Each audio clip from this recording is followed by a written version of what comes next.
Hi നമസ്കാരമുണ്ട്. നമ്മളെ മൂലാരിത്തന്ത്രില്ലേ ജോത്സ്യൻ, നമ്മളെ ടിക്ടോക്കിലൊക്കെ ഇങ്ങനെ ചിരിച്ചിട്ട് ഇങ്ങനെ മാപ്പിളപ്പാട്ട് പാടുന്ന ഒരാളുണ്ടായിരുന്നു. ഭയങ്കര ഫേമസ് ആണ്.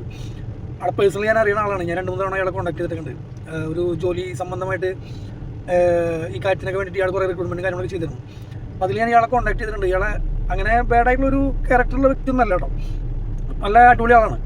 പക്ഷേ ഇന്നലെ ഇയാളെ അറസ്റ്റ് ചെയ്തിട്ടുണ്ട്. ഇയാളെ അറസ്റ്റ് ചെയ്യാനുള്ള കാരണം എന്ന് വെച്ചിട്ടുണ്ടെങ്കിൽ ബാധൊഴിപ്പിക്കലിന് വേണ്ടിയിട്ട് ഒരു പെൺകുട്ടീനെ അതിൻ്റെ അമ്മ ഇയാളെ വീട്ടിൽ കൊണ്ടുവന്നിരുന്നു. അപ്പോൾ അവിടെ വെച്ചിട്ട് ഇയാൾ ആ പെൺകുട്ടിനെ കയറി പിടിച്ചു, പെൺകുട്ടി ഓടിയിട്ടിട്ട് ഇറങ്ങി ഓടി. അങ്ങനെ ഇയാൾ എസ്കേപ്പ് ആയി എന്നാണ് പറയുന്നത്. പിന്നെ അയാളെ പൊക്കിയിട്ടുണ്ട്. സംഭവം എന്ന് വെച്ചിട്ടുണ്ടെങ്കിൽ നമ്മുടെ നാട്ടിൽ ഒരുപാട് ഈ അന്ധവിശ്വാസികൾ കണ്ടമാനുണ്ട്.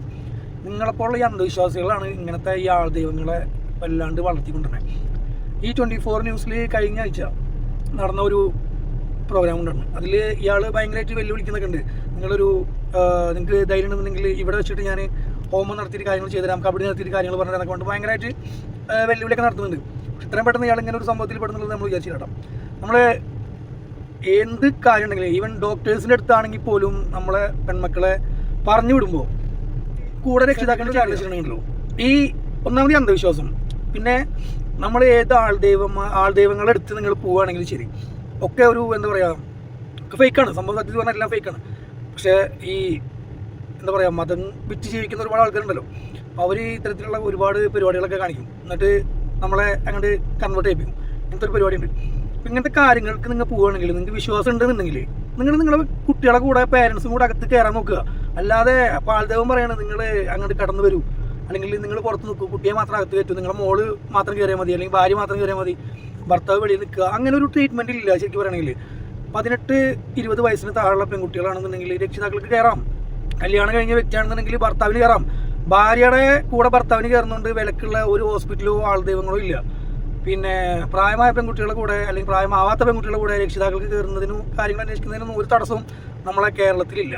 പിന്നെ ഇതൊക്കെ നമ്മളായിട്ട് വരുത്തിക്കുന്ന പ്രശ്നങ്ങളാണ്. അപ്പോൾ സംഭവിച്ചു. ഇനി എല്ലാവരും ശ്രദ്ധിക്കുക. ഇങ്ങനത്തെ ആൾദൈവങ്ങളുടെ അടുത്തൊക്കെ പോകുമ്പോൾ രക്ഷിതാക്കളായ നിങ്ങളും കൂടെ കയറി ചെല്ലാൻ ശ്രമിക്കുക. അല്ലാതെ അവരെ ഒറ്റയ്ക്ക് തനിച്ച് വിട്ടിട്ട് എന്തെങ്കിലും സംഭവിച്ചു കഴിഞ്ഞിട്ട് പിന്നെ നമ്മൾ കുറേ കുറ്റപ്പെടുത്തിയിട്ടൊന്നും കാര്യമില്ല.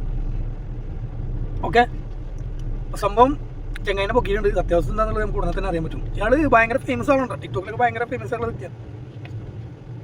അപ്പോൾ ഓക്കെ, ആൾക്കാർക്കുള്ള തെളിവ് എന്റെ യൂട്യൂബിലുണ്ട്. ലൈവില് ആയിരക്കണക്കിന് മാതാപിതാക്കൾ വന്നിരുന്നിട്ട് അവരുടെ മക്കള് ഉപയോഗിക്കുന്ന സാധനങ്ങൾ അല്ലെങ്കിൽ അവരുടെ ജീവിതചര്യ ഒരാളുടെ ഒരു കാര്യം കേൾക്കാതെ പറയുന്ന ഒരാളാ. അങ്ങ് കാസർഗോഡ് മുതൽ കന്യാകുമാരി വരെ ഉള്ളവർ എന്നെ കാണാൻ വരും. വിദേശ രാജ്യങ്ങളിൽ പോകുന്ന ഒരാളാ. അറബികൾ എന്നെ ഒരാളെങ്കിലും എന്റെ മുമ്പിൽ വന്നിരിക്കുന്ന ഒരാളെങ്കിലും വസ്തുനിഷ്ഠമല്ലാത്ത ഒരു കാര്യം പറഞ്ഞ് മുരാരി കബളിപ്പിച്ചു എന്ന് പറഞ്ഞാൽ നിങ്ങൾക്ക് കൃത്യമായിട്ട് ഇവിടെ തെളിവ് നേരത്താം. എനിക്കാണ് ജ്യോതിഷം തീർച്ചയായിട്ടും കാണാൻ പറ്റും.